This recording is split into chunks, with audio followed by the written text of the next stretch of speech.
Okay. We tried.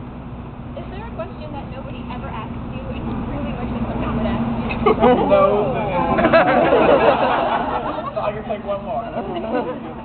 You touched on it a little bit. What did you do when you did street performing? How did you get people together? Kind of like this? No, the street performing is the hardest thing in the world. If you ever have to learn something, because what street performing has given me is a confidence that's from the stomach.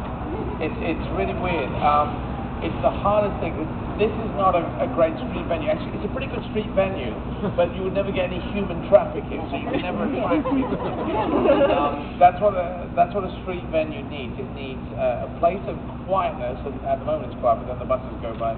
It also needs human people to come through. And Covent Garden, the piazza in Covent Garden, where My Fair Lady is set, where Liza's selling those flowers, that's exactly where I learned my trade. And I was a double act. We used to do failed tricks, escaping from a woolly jumper, making a bowl of cornflakes disappearing because I used to eat them. Fake knife throwing, where my partner would pretend to throw knives and I'd stick them in, just walk up and stick them in. Well, the guy was blindfolded and he'd go, oh, and that kind of stuff. Then I did sword fighting in the double act, and that was more interesting.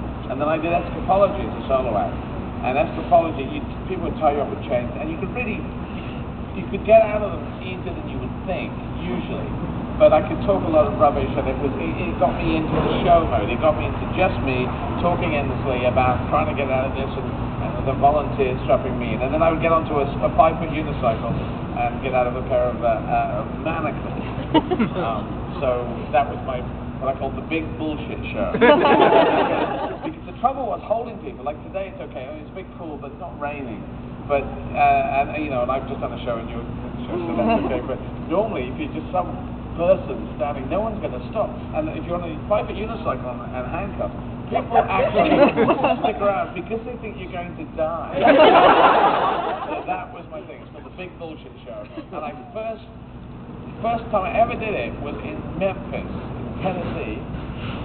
Kerry lives, doesn't live anymore, but always lives. And then we're going to play that. I'm going to go back there for the first time, which is in 86, so it's 22 years ago. My first gig was to U.S. Marines in the military band, because it was a Memphis in May festival.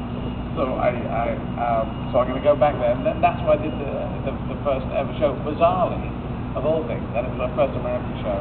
And I fell off, and I fell backwards onto I was handcuffing my hands behind my back at this time. And I decided after a while that was stupid. And on the hands, and so that was bad. Anyway, that's my answer to that question. So thank you very much. Thank you.